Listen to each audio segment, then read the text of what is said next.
Kerajaan Mataram kuno, juga dikenal sebagai Kerajaan Medang, adalah sebuah kerajaan Hindu-Buddha yang didirikan di Jawa Tengah pada abad ke-8 yang didirikan oleh Rakai Mataram Sang Ratu Sanjaya.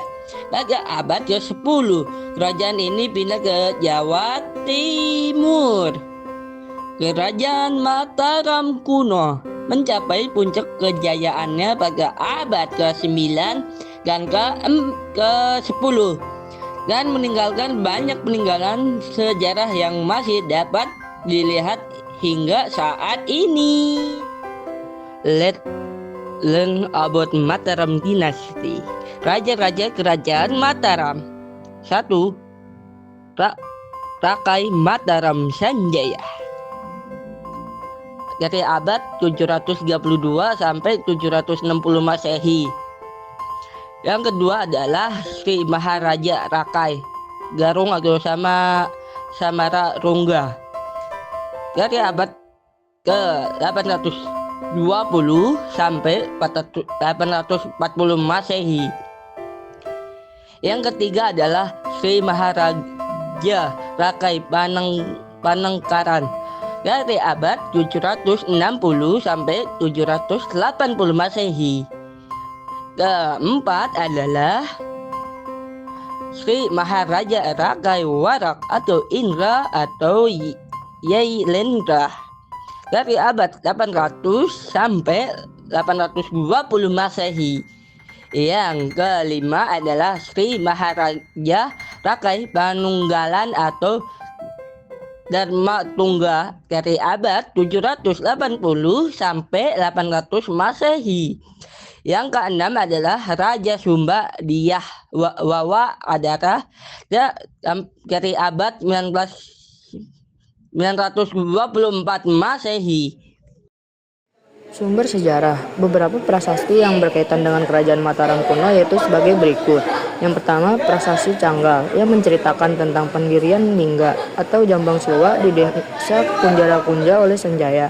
Yang kedua, prasasti Kalasan yang menyebutkan bahwa guru sang raja berhasil membujuk Maharaja Tejapura Panangkarana atau Karyana Panangkara untuk membangun bangunan suci bagi Dewi Tara dan sebuah biara bagi para pendeta, serta menghadiahkan desa Kalasan untuk para sangga atau umat Buddha. Yang ketiga, prasasti Keturak yang berisi tentang perintah pembuatan arca Manjusti yang merupakan perwujudan Sang Buddha, Wisnu, dan Sangga yang dapat disamakan dengan Brahma, Wisnu, dan Siwa. Oke, selanjutnya kita masuk ke kehidupan politik. Terdapat dua dinasti yang berkuasa atas Mataram kuno yang terletak di pedalaman Jawa Tengah pada sekitar abad ke-8, yaitu dinasti Sanjaya yang berpusat di utara dan dinasti Syailendra yang di selatan. Dinasti Sanjaya Kerajaan Mataram kuno pertama kali didirikan oleh Raja Sanjaya yang bergelar Rakai Mataram Sang Ratu Sanjaya. Ia dikenal sebagai raja yang bijaksana, cakap, dan taat dalam beribadah. Selama masa kepemimpinannya, Kerajaan Mataram kuno mampu melakukan perluasan wilayah dan menjadi pusat pembelajaran agama Hindu. Dinasti Syailendra. Dinasti Syailendra mulai memimpin kerajaan Mataram kuno di akhir abad ke-8 Masehi. Bahkan di dinasti inilah kerajaan Mataram kuno berhasil meraih masa kejayaan. Selain itu, dinasti Syailendra berhasil menyatu dengan dinasti Sanjaya dengan menikahkan Pramowardi dengan Rakai Pikatan yang berasal dari dinasti Sanjaya. Pada pertengahan abad ke-8 Masehi, di Jawa Tengah terdapat beberapa prasasti yang berasal dari dinasti atau wangsa Syailendra. Salah satunya adalah prasasti Sojomerto yang ditemukan di daerah Sojomerto, Pekalongan. Isi prasasti menyebutkan tentang nama seorang pejabat tinggi yang bernama Dapunta Syailendra. Kehidupan sosial. Meskipun terdapat dua agama yang berkembang, namun masyarakatnya tetap hidup rukun dan saling bertoleransi. Keteraturan kehidupan di kerajaan Mataram kuno itu juga dibuktikan dengan adanya kepatuhan hukum pada semua pihak. Sikap itu dibuktikan ketika mereka bergotong royong dalam membangun Candi Borobudur. Mataram kuno terbuka dengan dunia luar dan memiliki perdagangan luar negeri yang ramai. Para saudagar asing dari Cina juga banyak yang bermukim dengan membayar pajak.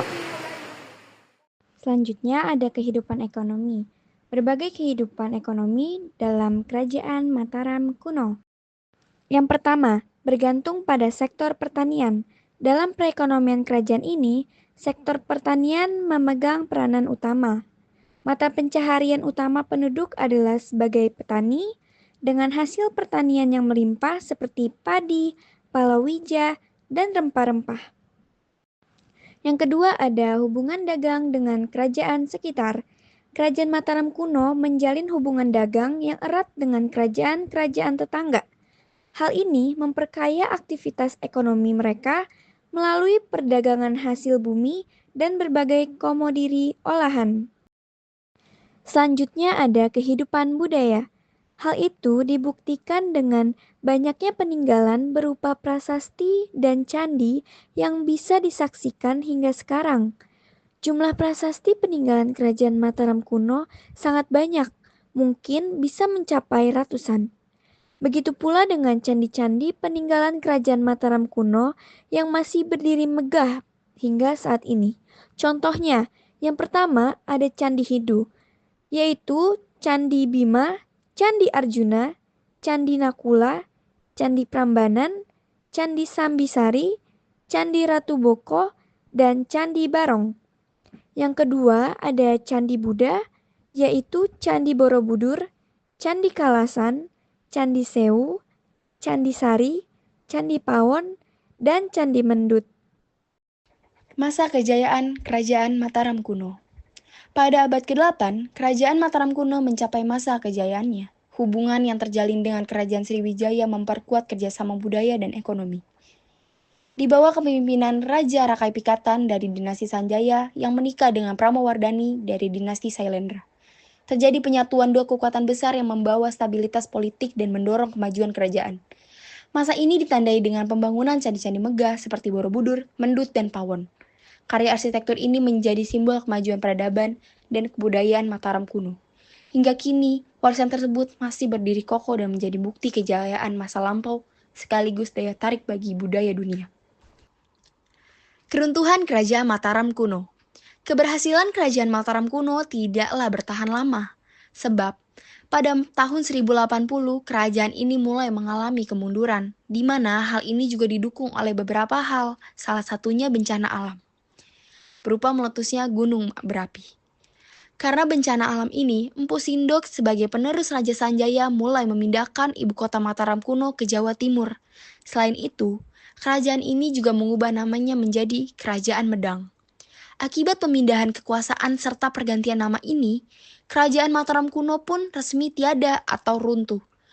Hal ini juga didukung dengan pergantian dinasti di mana saat itu Medang dipimpin oleh dinasti Isyana berkat keturunan Empu Sindok.